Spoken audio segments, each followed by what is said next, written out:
உங்க toilet cleaner bison toilet cleaner குவாலிட்டியை விட பெட்டர்னு நிரூபிச்சா உங்க மொத்த பணமும் ரீஃபண்ட். பைசன் டாய்லெட் கிளீனர் இப்போது 79 ரூபாயில். சொந்த வீடு வாங்க ஸ்டெப் ஸ்டோனுக்கு வாங்க. Step stone. இப்ப திண்டுக்கலை பொறுத்த அளவுக்கு திமுக அதிமுகவுக்கு ஒரு ஈக்குவலான போட்டி இருக்கு அப்படிங்கிறது. ஏன்னா திண்டுக்கல்ல முக்கியமான ஸ்டார் வேட்பாளர்கள் அதிகமா இருக்கிறாங்க. மற்ற தொகுதிகளோட இங்க பார்க்கும்பொழுது கிட்டத்தட்ட திண்டுக்கல் மாவட்டத்துல 7 தொகுதிகள் வருது. அதுல பெரும்பாலான தொகுதிகள்ல நமக்கு ஸ்டார் வேட்பாளர்கள், அதாவது முன்னாள் அமைச்சர்கள் இன்னாள் அமைச்சர்கள்னு நம்ம வந்து பார்க்க வேண்டியதா இருக்கு. உதாரணத்துக்கு இப்ப இந்த இடத்துல திமுக அதிமுக அப்படிங்கறதான் போட்டி அதிகமா இருக்கே தவிர நாம் தமிழர் நமக்கு தாவேகா வந்து அவர்கள் பின்னணியில தான் இருக்கிறாங்க. ஏன்னா நன்கு அறியப்பட்ட முகங்கள் மறதி ஒரு தேசிய வியாதி அப்படிங்கறதுனால கடந்த பொங்கலுக்கு என்ன நடந்துங்கிறத மறந்துடும். சோ தேர்தலுக்கு முந்தைய இந்த பொங்கல்ல என்ன கொடுக்க போறாங்க, எப்படி கொடுக்க போறாங்க, இதை அவர் எப்படி செய்ய போறாரு அப்படிங்கறத பொறுத்துதான் நம்ம சொன்ன எந்த ஒரு வளர்ச்சி திட்டமே வரல அப்படிங்கிறது ஒரு மிகப்பெரிய ஒரு விமர்சனங்களுக்கு உள்ளாகுது. அதாவது அதை நம்ம சொன்ன மாதிரி மக்களை வந்து அவர் சந்திக்கவே இல்லை, மக்களோட குறைகளே கேட்கறது இல்லை, அதாவது அப்பாவுக்கு நேரெதிரா இருக்காரு அப்படிங்கிற ஒரு இது வருது. மக்கள்கிட்ட வந்து இன்னொன்னு நம்ம சொன்ன மாதிரி மக்கள் புரிஞ்சுறாரு, அதாவது நில அபகரிப்பு.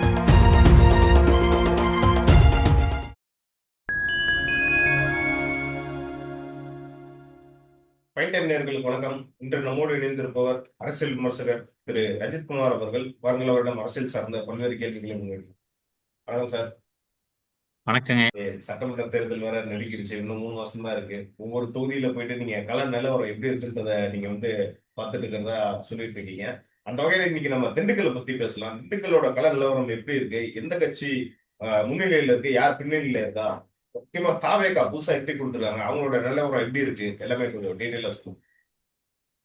நிச்சயமா நம்ம சொன்ன மாதிரி இப்ப திண்டுக்கலை பொறுத்த அளவுக்கு திமுக அதிமுகவுக்கு ஒரு ஈக்குவலான போட்டி இருக்கு அப்படிங்கிறது. மற்ற கட்சிகள் வந்து ரேஸ்ல இருக்கிறாங்க. நாம் தமிழரும் போட்டி போட்டுட்டு இருக்காங்க, தாவேகாவும் போட்டி போட்டுட்டு இருக்காங்க. இருந்தாலுமே கூட அவங்களோட தாவேகாவை பொறுத்த அளவுக்கு களத்துல எந்த அளவுக்கு அவர்கள் வந்து வெற்றி பெற போறாங்க, சீட்டு பெற போறாங்கிறது பொறுத்து இருந்தா பார்க்கணும். ஆனா கடந்த தேர்தல்கள், இன்னைக்கு இருக்கக்கூடிய சூழல்கள், இன்னைக்கு பிரதான கட்சியா இருக்கக்கூடிய திமுக அதிமுக துறையில தான் போட்டி நிலவரம் தான் பார்க்கணும். ஏன்னா திண்டுக்கல்ல முக்கியமான ஸ்டார் வேட்பாளர்கள் அதிகமா இருக்கிறாங்க.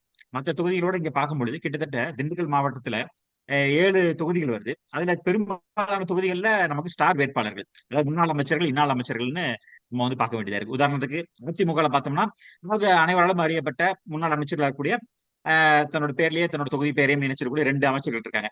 ஒருத்தர் திண்டுக்கல் ஸ்ரீனிவாசன் அவர்கள், இன்னொருத்தர் வந்து நத்தம் விஸ்வநாதன் அவர்கள். அவங்க தொகுதியே அவங்க அடையாளமா வச்சிருக்கிறாங்க அப்படிங்கிறத பார்க்கணும். அடைமொழியா தங்களோட பெயர் பின்னாடியே தங்களோட தொகுதியோட பெயரையும் வைத்திருக்கக்கூடியவர்கள். அதிமுக நீண்ட காலமா இருக்கக்கூடிய அமைச்சர்களா இருக்கக்கூடிய பல்வேறு பொறுப்புகள் இருந்திருக்காங்க.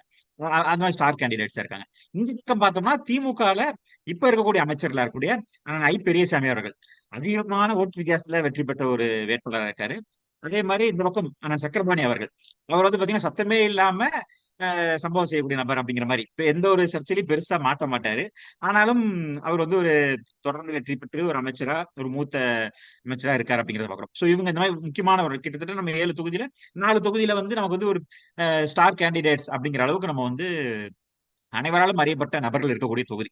அப்ப இந்த இடத்துல திமுக அதிமுக அப்படிங்கறதான் போட்டி அதிகமா இருக்கே தவிர நாம் தமிழர் நமக்கு தாவேகா வந்து அவர்கள் பின்னணியில தான் இருக்கிறாங்க. ஏன்னா நன்கு அறியப்பட்ட முகங்கள்.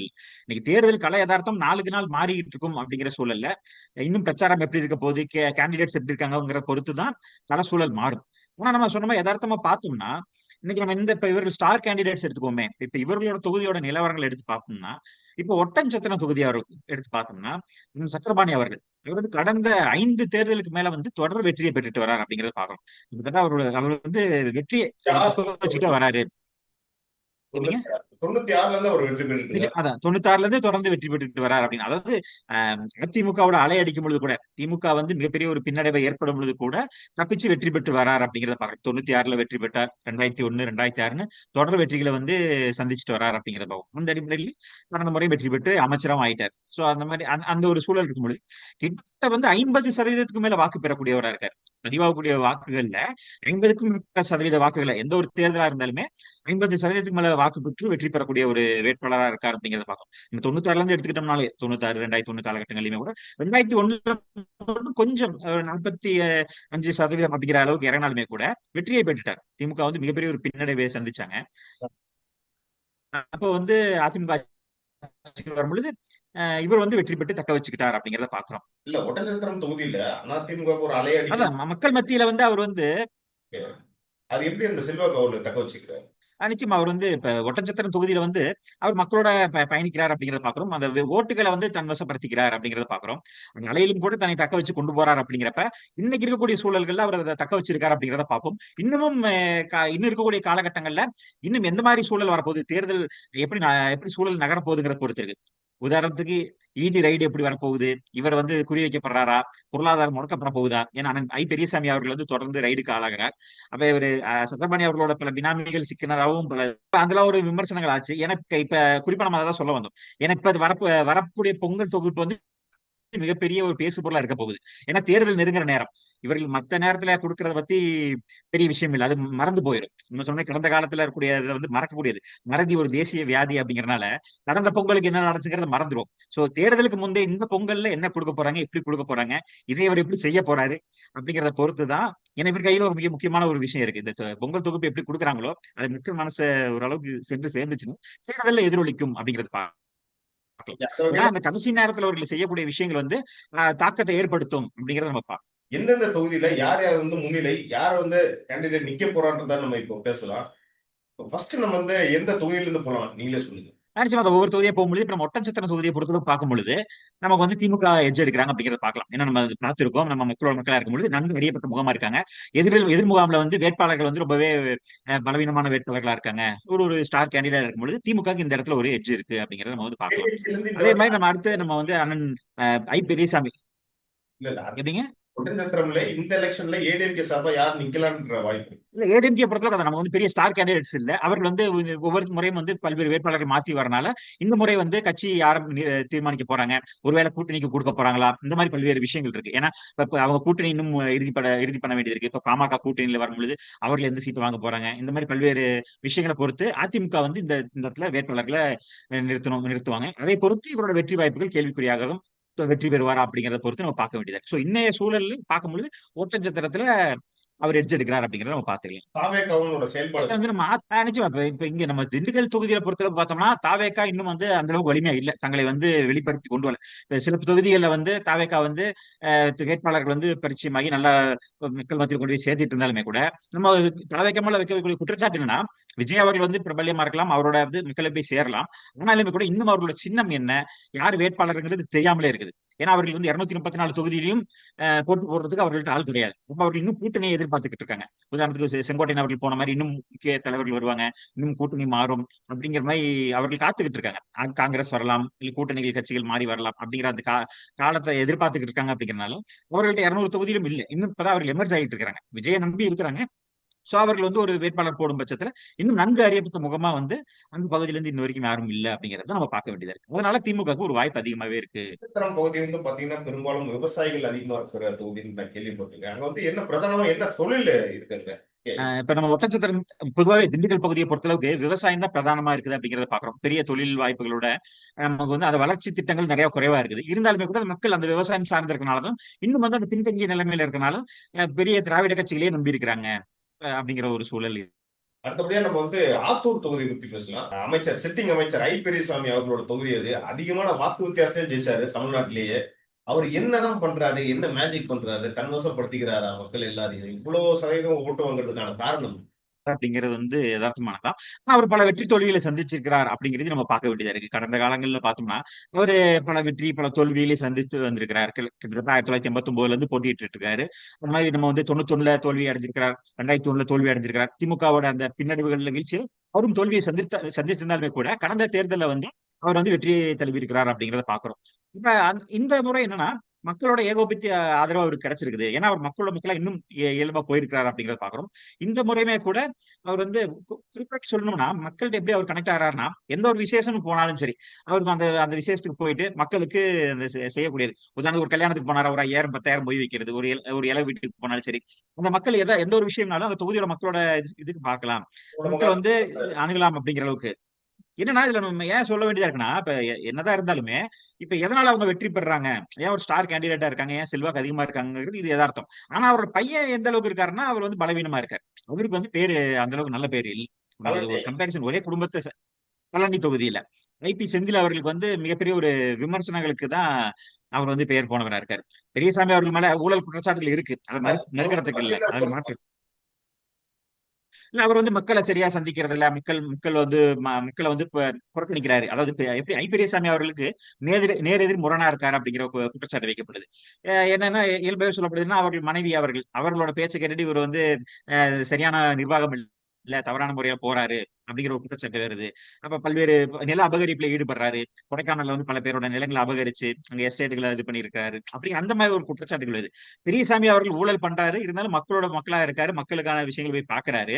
ஆனா அவர் மேல ஊழல் குற்றச்சாட்டு இருக்கானா இருக்குது. கடந்த காலங்கள்ல அவரோட பிஏக்கள் மேலேயே இவர் கலைஞர் கருணாநிதி காலகட்டத்தில் பாத்தீங்கன்னா அமைச்சர்கள் மேல நடவடிக்கை எடுத்து அமைச்சரோட பிஏ மேல நடவடிக்கை எடுத்த காலகட்டம்லாம் இருக்கு.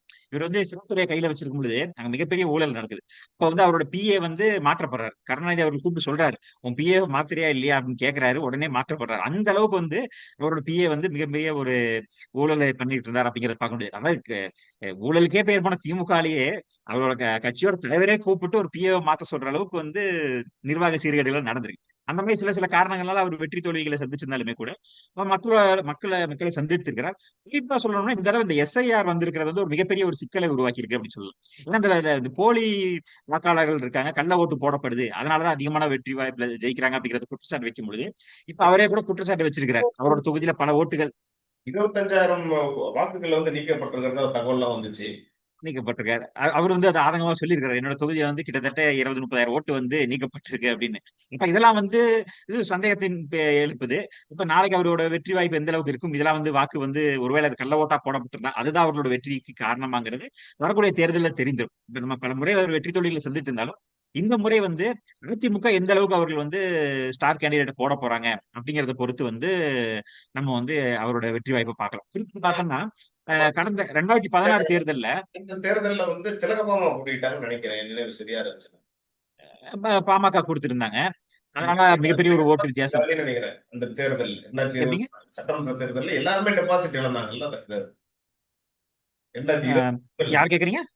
2021 ஆத்தூர்ல போட்டிட்ட போது ஐ பெரியசாமிக்கு எதிராக போட்டிட்ட எல்லா கேண்டிடேட்ஸும் டெபாசிட் ஆமா, அதான் மிகப்பெரிய ஒரு ஓட்டு வித்தியாசத்துல வெற்றி பெற்றார். எதிரணியில வந்து பாமக இருந்தனால அது அவருக்கு இன்னுமே வந்து லாபமா இருந்தது. ஆனா 2016 அவருக்கு ஒரு ஒரு பெரிய டஃபா இருந்துச்சு. 2016 வெற்றி பெற்றார். ஆனா 2016 வந்து ஆப்போசிட்ல நத்தம் விஸ்வநாதன் அவர்கள் வந்து போட்டியிட்டார் அப்படிங்கிறது. இப்ப அதிமுக சார்பா நத்தம் விஸ்வநாதன் அவர்கள் போட்டியிட்டனால 2 ஸ்டார் வேட்பாளர் ஒரே இடத்துல மோதினாங்க. ஆனா 2026 ஒருவேளை அட்ஜஸ்ட்மெண்ட் வேற கணக்கு அது. நிச்சயமா. இப்ப 2026 எப்படி வர போறாங்க? அப்ப அதிமுகவோட வியூகம் என்னவா இருக்க போகுது அப்படிங்கறத பார்க்க வேண்டியதா இருக்கு. குறிப்பிட்டு பார்த்தோம்னா 2021லயுமே வந்து பல தொகுதிகள்ல வந்து திமுக வந்து அதிமுகவோட முன்னாள் அமைச்சர்களை குறிவைத்து தாக்குனாங்க அப்படிங்கறத பார்க்கணும். அமைச்சர்கள் எல்லாத்தையுமே தோக்கடிக்கணும் அப்படிங்கிற ஒரு இதுல வந்து இலக்க வச்சு போனாங்க. கரூர்ல பார்த்தோம்னா எம்ஆர் விஜயபாஸ்கர் அவர்களை, ராஜேந்திர பாலாஜி அவர்கள், இந்த மாதிரி முக்கியமான அமைச்சர்கள் எல்லாத்தையுமே குறிவைத்து அவர்களுக்கு எதிராக தீவிரமா வேலை செஞ்சு அவர்களை தோக்கடிச்சாங்க அப்படிங்கறத பாக்குறோம். இப்ப இந்த தேர்தலில் திமுகவோட வியூகம் எப்படி இருக்க போகுது, அதிமுகவோட எதிர்வியூகம் எப்படி இருக்க போகுது, ஒருவேளை இந்த மீண்டும் பாமகவே கொடுத்தா, ஏன்னா ஒரு அமைச்சர் ஒரு சிட்டிங் அமைச்சரா இருக்காரு, அவருக்கு எதிராக பலமான வேட்பாளரை போடாம ஒருவேளை கூட்டணி கட்சிகளுக்கு கொடுத்தா, அதாவது நம்ம சொன்னோம் அதிமுக யாரை நிறுத்த போறாங்கிறது ஏன்னா கூட்டணியை பத்தி முடிவு பண்ணணும் அப்படிங்கிற ஒரு சூழல் இருக்கு இந்த தொகுதிகள்ல. ஏன்னா இந்த ரெண்டுமே திமுக வந்து ஸ்டார் வேட்பாளர்கள் தான். ஏன்னா இவர்களை தாண்டி வேற ஒருத்தர் கொடுக்க போறதில்ல. திமுக உறுதியா இவர்கள் தான் அப்படிங்கிறது தெரிஞ்சு போச்சு இந்த 2 தொகுதி. திமுகவை பொறுத்த அளவுக்கு இங்க வந்து என்ன ஒரு ஸ்ட்ராட்டஜி எடுக்க போறாங்க, அதாவது கூட்டணி கட்சிகளுக்கு கொடுத்துட்டு ஒதுங்கி போறாங்களா, இல்ல ஓரளவுக்கு நேருக்கு எதிராக நின்று ஒரு ஸ்ட்ராங் கேண்டிடேட்ஸை போட்டு 2016 நத்து விஸ்வநாதன் அவர்களை களத்துல இறங்கின மாதிரி ஏதாவது ஸ்ட்ராங்கா ஒரு ஃபைட்டை கொடுக்க போறாங்களா அப்படிங்கறத பொறுத்து. அதே மாதிரி எஸ்ஐஆரோட பாதிப்பு இந்த 30,000 ஓட்டு நீக்கப்பட்டிருக்கு, இதெல்லாம் அது என்ன தாக்கத்தை ஏற்படுத்த போகுது. அதே மாதிரி தொடர்ந்து அவர் வந்து பல்வேறு ரைடுகளுக்கு எதிர்கொள்றாரு. மகன் மேல பல குற்றச்சாட்டுகள் இருக்கு. ஏன்னா இந்த முறை வந்து அவரு மகன் மேல பயங்கர ஒரு அதிருப்தி இருக்குது. இதெல்லாம் வந்து எந்த ஒரு தாக்கத்தை ஏற்படுத்த போகுது அப்படிங்கிற பொறுத்து இவரோட வெற்றி வாய்ப்புகள் இருக்கு. இன்னைக்கு இருக்கக்கூடிய சூழல்ல அவர் முன்னிலையில் இருக்கிறார் அப்படிங்கிறத பார்க்கலாம். இன்னைக்கு கலை யதார்த்தம் அவருக்கு வந்து சாதகமா இருக்குது, பொருளாதார வலிமை இருக்குது. எதிர் முகாம்ல வந்து ஒரு வலிமையான வேட்பாளர் இல்லை, அது பேர் சொல்லக்கூடிய அளவுக்கோ அவர் எதிர்த்து தீவிரமா வேலை செய்யக்கூடிய அளவுக்கோ யாருமே இல்லை அப்படிங்கிறது தான் ஒரு யதார்த்தமான சூழலா இருக்குது. அதே மாதிரி நம்ம சொன்னா அடுத்து பழனியை பார்த்தோம்னா பழனி தொகுதி பொறுத்த அளவுக்கு ஐபி செந்தில் அவர்களுக்கு வந்து வெற்றி வாய்ப்பு கேள்விக்குறிதான். அதை நம்ம வந்து அடிச்சே சொல்லலாம். ஏன்னா அவர் மிகப்பெரிய ஒரு அதிருப்தி சட்டமன்ற உறுப்பினர் தான் இருந்துட்டாரு 16, 21 அப்படின்ட்டு. திரும்ப அவருக்கு வந்து வாய்ப்பு கொடுக்க ஸ்டாலின் முன் வருவாரா? இல்ல அது வந்து இப்ப என்னன்னா, இப்ப எப்படி இருந்தாலும் ஒரு கோட்டால குடுத்துருவாங்க. மகனாச்சே அவர் வந்து இப்ப ஏன்னா இப்ப இப்ப வந்து மு.க.ஸ்டாலின் அவர்களும் தன்னோட மகன வந்து முன்னிலைப்படுத்தும் பொழுது, அப்ப மூத்த நிர்வாகியும் தன்னோட மகன வந்து முன்னிலைப்படுத்தி தான் விரும்புவாங்க. இது இல்லாட்டி அது கேள்வியாகும். கொண்டு வர மாதிரி இருக்கு. அப்ப வந்து அதனால என்ன பண்ணுவாங்கன்னா, கண்டிப்பா ஒரு கோட்டால குடுத்து தான் ஆவாங்க. அப்ப அவரும் இவரு மூத்த அமைச்சர் ஏன்னா இவருக்கும் வந்து வயது முதிர்ந்துருச்சு. அதனால அடுத்து எப்படியும் மகன வந்து தொடர்ந்து தக்க வைக்க தான் பார்ப்பாரு. அதனால நிச்சயமா வந்து அவருக்கு வந்து ஒரு சீட்டு கண்டிப்பா கிடைக்கும் அப்படிங்கிறதுல மாற்று கருத்து இல்ல. பழனியில அவர் தான் நிப்பாரு. அப்படிங்கிறப்ப, ஆனா அதோட வெற்றி வாய்ப்பு வந்து கேள்விக்குறியா இருக்கு. நம்ம சொன்ன மாரி தான் இல்ல இந்த 7 தொகுதியில வந்து சில பாண்டிச்சேரியில வந்து தொகுதிகள் அங்க என்ன மக்கள் சந்திக்கிற பிரச்சனைகள் என்ன? ஏன்னா அது ஒரு எப்படிங்க? முக்கியமான இடம். அது வந்து கோயில்ல இருக்கு, பழனி கோயில் இருக்கு. அங்க வந்து மக்கள் பிரதானமா சந்திக்கக்கூடிய பிரச்சனைகள் என்ன? இல்ல நம்ம சொன்ன மாரி எந்த ஒரு வளர்ச்சி திட்டமே வரல அப்படிங்கிறது ஒரு மிகப்பெரிய ஒரு விமர்சனங்களுக்கு உள்ளாகுது. அதாவது அது நம்ம சொன்ன மாரி மக்களை வந்து அவர் சந்திக்கவே இல்ல. மக்களோட குறைகளே கேட்கறது இல்ல. அதாவது அப்பாவுக்கு நேர் எதிரா இருக்காரு அப்படிங்கிற ஒரு இது வருது. மக்கள்ட்ட வந்து இன்னொன்னு நம்ம சொன்ன மாரி மக்கள் புரிஞ்சுறாரு. அதாவது நில அபகரிப்பு அப்படிங்கிறது வந்து திமுகவோட 2006, 2011 காலகட்டத்துல இருந்த மாரி, இப்ப வந்து அவர் மேல அந்த குற்றச்சாட்டு வைக்கப்படுது. பல அலிகேஷன்ஸ் வந்துட்டு இருக்கனால, ஊழலையும் தாண்டி நேரடியா மக்களே வந்து பரவலமா பேசப்படலையே அத பத்தி. ஐடி செந்தில்குமார் வந்து நில அபகரிப்புல ஈடுபடுறாங்க மாதிரி பெருசா இல்ல பேசல. அந்த அந்த அந்த செய்தியே வரலையே. இல்ல உள்ளூர்ல வந்து மிகப்பெரிய ஒரு பிரச்சனையா இருக்குது அப்படிங்கிறது தான். அந்த தொகுதிக்குள்ளார அவர் மேல ஒரு விமர்சனங்கள், குற்றச்சாட்டுகள் இந்த மாதிரி இருக்குது அப்படிங்கிறது வந்து அந்த தொகுதியில அது பாதிக்கும் அப்படிங்கறத நம்ம பாக்குறோம். திமுக ஆட்சியில இருக்கனால இப்ப வழக்குகள் பதிவாகிறதோ இல்ல அது பெரிய அளவுக்கு பேசு பொருளாவோ ஆகல.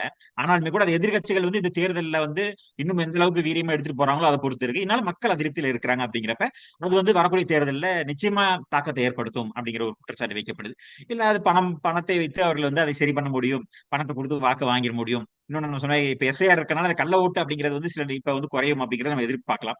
அதனால பல மாற்றங்கள் ஏற்படும் அப்படிங்கறத நம்ம எதிர்பார்க்கலாம். அதனால பழனி தொகுதியை பொறுத்த அளவுக்கு அதிமுகவுக்கு ஒரு வாய்ப்பு இருக்கு. நல்ல சரியான வேட்பாளர்களை போட்டு இப்ப செந்தில்குமார் அவர்களுக்கு இருக்கக்கூடிய அந்த அதிருப்தியை வந்து பயன்படுத்திக்கிட்டு அதை மக்கள் மத்தியில் கொண்டு போய் பிரச்சாரம் பண்ணி கொண்டு போனா அதிமுக வெற்றி பெற வாய்ப்புகள் இருக்கு. அதனால திமுக இது வந்து ஒரு இழுபறியான தொகுதியா தான் நம்ம வந்து பார்க்கலாம். இப்போ கிட்டத்தட்ட பார்த்த 3 தொகுதியில 2 தொகுதிகள் வந்து 2021ல ஒரு நல்ல ஒரு மார்ஜின்ல தான் ஜெயிச்சாருன்னு நினைக்கிறேன் பழனி சட்டமன்ற இல்ல தொகுதியில. செந்தில் அவர்கள் தான் நம்ம ஏன்னா திமுக ஆட்சி அந்த 2021 பொறுத்தளவுக்கு பார்த்தோம்னா ஒரு திமுக அலை அப்படின்றத பார்க்கலாம். ஏன்னா 10 ஆண்டுகள் அதிமுக ஆட்சி, பாஜக கூட்டணி இந்த மாதிரி பல்வேறு விஷயங்கள் வந்து ஒரு தாக்கத்தை ஏற்படுத்துது.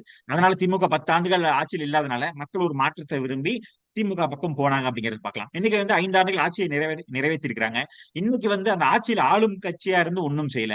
அவர் எதிர்க்கட்சி எம்எல்ஏவா இருந்தப்ப அவர் செய்யலைன்னா அதை மக்கள் எதுவும் நினைக்க மாட்டாங்க. இன்னைக்கு அவரோட அப்பா வந்து ஒரு முக்கியமான அமைச்சரா இருக்காரு. அப்ப அந்த அவரு அமைச்சரா இருந்து தொகுதிக்கு என்ன செஞ்சாங்க, எப்படி எப்படி செஞ்சிருக்காங்க அப்படிங்கறத பார்ப்பாங்க. அப்பாவும் மகனும் ஒரு மாவட்டத்துல இருந்து ஒரு சரியான நிர்வாகம் இல்ல, சரியான வந்து மக்களுக்கான வளர்ச்சி திட்டங்கள் இல்ல, அந்த பகுதியில சாலை வசதிகள் சரியா இல்ல, இந்த மாதிரி பல்வேறு குற்றச்சாட்டுகள் வருது. அப்ப இந்த மாதிரி அடிப்படை வசதிகளே வந்து கேள்விக்குறியா இருக்கும் பொழுது இதெல்லாம் வந்து வரக்கூடிய தேர்தலில் எதிரொலிக்கும் அப்படிங்கறத நம்ம பார்க்கலாம். மக்களோட அது அவர் இன்னும் வந்து நெருக்கமாவும் இல்ல அப்படிங்கிறதும் மிகப்பெரிய ஒரு நெகட்டிவா பார்க்கப்படுது. ஏன்னா அரசியல்வாதிகளுக்கு பலமே அதுதான். மக்கள் வந்தா சந்திக்கணும், அவர்களோட இல்ல திருமணங்களுக்கோ இல்ல சுபகாரியங்களுக்கும் துக்க காரியங்களுக்கும் போகணும் வரணும். இதுதான் வந்து அரசியல்வாதிகளுக்கு வந்து ஒரு பிளஸ்ஸா மாறும். அவர்கள் மேல 1000 விமர்சனங்கள் வந்தாலுமே கூட, எதிர்க்கட்சிகள் குற்றச்சாட்டு வச்சாலுமே கூட, இந்த நம்ம வந்து அவர்கள் மக்களோட மக்களா இருக்கும் பொழுது அந்த விமர்சனங்கள் சரி செய்யப்படும். ஆனா இந்த இடத்துல அதுதான் கேள்விக்குறியா இருக்கு அப்படிங்கிறப்ப பழனி தொகுதி திமுக ஒரு மிகப்பெரிய ஒரு சவாலா தான் இருக்கும் அப்படிங்கறத பாக்குறோம். பழனி தொகுதியில பாத்தீங்கன்னா அந்த பழனி கோயிலுக்கு வந்து குறிப்பா திமுக ஆட்சியில பல்வேறு விஷயங்கள் செஞ்சிருக்கிறதா சொல்றாங்க. அப்படி என்னங்க மாற்றங்களை கொண்டு வந்திருக்கு? இல்ல இப்ப நம்ம அறநிலைத்துறை வந்து வேலை செய்யறதா சொல்றாங்க. அவங்க வந்து விளம்பரம் பண்ணிக்கிறாங்க. நாங்க வந்து குடமுழுக்கு பண்றோம், கும்பாபிஷேகம் பண்றோம், நாங்க வந்து நல்ல திட்டங்கள் பண்றோம்னு. அங்க பார்த்தோம்னா அந்த ரோப் கார்ல வந்து பல சர்ச்சைகள் ஆகி, இடையில வந்து பாத்தீங்கன்னா அது சரியான பழுதாகி அந்த பிரச்சனையெல்லாம் இருந்துச்சு. சோ அந்த குற்றச்சாட்டுகளும் இருக்கு. சரியான பராமரிப்பு இல்ல. கோயிலுக்கு வரக்கூடிய பக்தர்களுக்கு வந்து அந்த வசதி வாய்ப்புகள் சரியா இல்லைங்கிற ஒரு குற்றச்சாட்டு வருது. ஏன்னா அந்த கோயில் நிர்வாக பணத்தை எடுத்து தேவையில்லாத வேலைகளுக்கு செலவு பண்றாங்க. வீண் விளம்பரங்கள், வீண் விரயங்கள், மத்த நிகழ்ச்சிகளுக்கு செலவு பண்றாங்கன்னு குற்றச்சாட்டே வந்து கோயிலோட பணத்தை எடுத்து கோயிலுக்கு செலவு செய்யாம மத்த விஷயங்களுக்கு செய்யறாங்க அப்படிங்கிற குற்றச்சாட்டு வருது அப்படிங்கிறப்ப இதுல ஒரு சில சிக்கல்கள் எல்லாமும் வந்துச்சு. ஏன்னா இந்த அறநிலையத்துறையில வரும்பொழுது இது வந்து ஒரு கிளாஸாவும் வந்துச்சு அப்படிங்கிறாங்க. அதாவது சேகர் பாபு அவர்களுக்கும் இவர் ஐபி அவர்களுக்குமே ஒரு சின்ன ஒரு கிளாஸ் வரும்பொழுது அவர் சேகர் பாபுமே இந்த தொகுதியில வந்து செந்தில் அவர்கள் தோக்கணும் அப்படின்னு விரும்புறாரு அப்படிங்கிற ஒரு செய்தி வந்துருக்கு. திமுக உள்ளடி வேலைகள் இந்த மாதிரி நிறைய விஷயங்கள் நடக்குது. சக்கரபாணி அவர்கள் தோக்கணும். அப்ப அந்த அந்த இடத்துல வந்து வேற ஒருத்தர் அமைச்சர் வாய்ப்பு கிடைக்கும்னு சக்கரபாணி அவர்களுக்கு எதிராக ஒரு வியூகம். ஒவ்வொருத்தருக்கும் ஒவ்வொரு எதிர்வியூகம். திமுகவுக்குள்ள நடக்கக்கூடிய இந்த உள்ளடி வேலைகள் வந்து ஒரு இதா பேச பொருளா இருக்கு. அதனால ஐபி செந்தில்குமார் அவர்கள் தோக்கணும்னு சேகர்பாபு அவர்கள் விரும்புறாரு. ஏன்னா அந்த தொகுதிக்குள்ளார இருக்கக்கூடிய பல விஷயங்கள்ல வந்து நிர்வாக சிக்கல் வருது. ஏன்னா தொகுதி எம்எல்ஏன்னு சொல்லி இவரும் தலையிடுறாரு. துறை சார்ந்த அமைச்சர் அவரும் வராரு. சோ இந்த பிரச்சனைகள் எல்லாமே இருக்குது அப்படிங்கிற ஒரு ஒரு ஒரு சர்ச்சைக்குரிய ஒரு பரபரப்பான ஒரு தொகுதியா தான் ஏன் நம்ம இருக்குது வந்து அப்படிங்கிற பழனி தொகுதியை பத்தி ரொம்ப முக்கியமா பேசுறோம்னா, பழனி கோயில் ஒரு பக்கம் இருக்கு. இன்னொரு சைடு கொடைக்கானல் தமிழ்நாட்டுல ஒரு முக்கிய ஒரு சுற்றுலா இடம். ஒரு கொடைக்கானல் அதுவும் வந்து பழனி தொகுதிக்குள்ள எல்லாம் வருன்றப்போ இது வந்து ரொம்ப முக்கியமான ஒரு தொகுதியா பார்க்கப்படுது. அதே மாதிரி கொடைக்கானல்ல சுற்றுலாத்துறையை மேம்படுத்த திரு செந்தில்குமார் என்ன செஞ்சிருக்காரு? அதான் நம்ம அவர் வெறும் எம்எல்ஏவா இருந்து சம்பந்தப்பட்ட அமைச்சர்களை வைத்து அந்த திட்டங்களை எதையுமே கொண்டு வரல. அதுதான் அங்க வந்து விமர்சனமே காரணமே. ஏன்னா நம்ம சொன்ன மாதிரி இப்ப அங்க வந்து என்னன்னா அந்த நிலத்தை அபகரிச்சிருக்கிறாரு. கொடைக்கானல்ல பல பேரோட நிலத்தை அபகரிச்சிருக்கிறாரு அப்படிங்கறத மிகப்பெரிய ஒரு குற்றச்சாட்டே வந்திருக்கு. தனக்கு எம்எல்ஏவா இருந்து சொத்து அவர் சேகரிச்சிருக்க. லாபத்துக்காக தான் பல விஷயம் செஞ்சிருக்கிறதா உங்களோட குற்றச்சாட்டா இருக்கு. ஆமா ஆமா அதுதான் விமர்சனமா வருது. கொடைக்கானல்ல இருந்து வரக்கூடிய விமர்சனம் என்னன்னா, கொடைக்கானல் நிச்சயமா அவருக்கு வந்து ஒரு மிகப்பெரிய பின்னடைவை ஏற்படுத்தும் அப்படிங்கிறாங்க. அந்த ரூரல் பகுதியில வந்து கொடைக்கானல் பகுதியில வந்து அதிமுக வந்து அந்த அந்த மக்களோட ஓட்டுகளை வந்து வாங்குறதுக்கு வாய்ப்புகள் அதிகமா இருக்கு. இவரு மேல நிறைய அதிருப்தி இருக்கு அப்படிங்கிறது. இன்னொன்னு பழனி கோயில், இந்த கோயிலை வைத்து ஆன்மீகம் சார்ந்த விஷயங்கள்லயுமே நிறைய வந்து அந்த கோயிலுக்கான பக்தர்கள் வரக்கூடிய அந்த விஷயங்கள் இது வந்து பொதுவா பரவலா இருந்தாலுமே கூட அந்த பகுதியில் இருக்கக்கூடிய நிறைய நிர்வாக சீர்கேடுகள் இருக்கு. அங்க இருக்கக்கூடிய வாய்ப்புகள் வந்து அந்த மேம்படுத்தல, சுற்றுலாத்துறையை வந்து நல்லா மேம்படுத்தல, கொடைக்கானல வந்து இன்னும் வந்து நல்ல ஒரு இதா கொண்டு போகல அப்படிங்கிற ஒரு விஷயங்கள்லாம் இருக்கனால இது வந்து அங்க வந்து திமுக ஒரு நெகட்டிவா இருக்கு அப்படிங்கறத பார்க்கலாம். சோ இதை வந்து அதிமுக எந்த அளவுக்கு வந்து கையில் எடுத்துக்க போறாங்க. இன்னும் நமக்கு சொன்ன மாதிரி ஸ்டார் கேண்டிடேட்ஸ் இல்ல. அதிமுக யாருக்கு அந்த தொகுதியை எடுத்துக்க போறாங்க, எதிரணியில யாருக்கு இது பண்ண போறாங்க அப்படிங்கறத பொறுத்து தான் அங்க இருக்கக்கூடிய சூழல். அதிமுகவும் வெற்றி வாய்ப்பு நம்ம பேசலாம். குறித்து அடுத்தடுத்த மாவட்டங்கள்ல என்னென்ன கள நிலவரங்கள் எப்படி இருக்குன்றத அடுத்தடுத்த நிகழ்ச்சிகளில் நம்ம டீட்டெயிலா பேசலாம். நன்றி.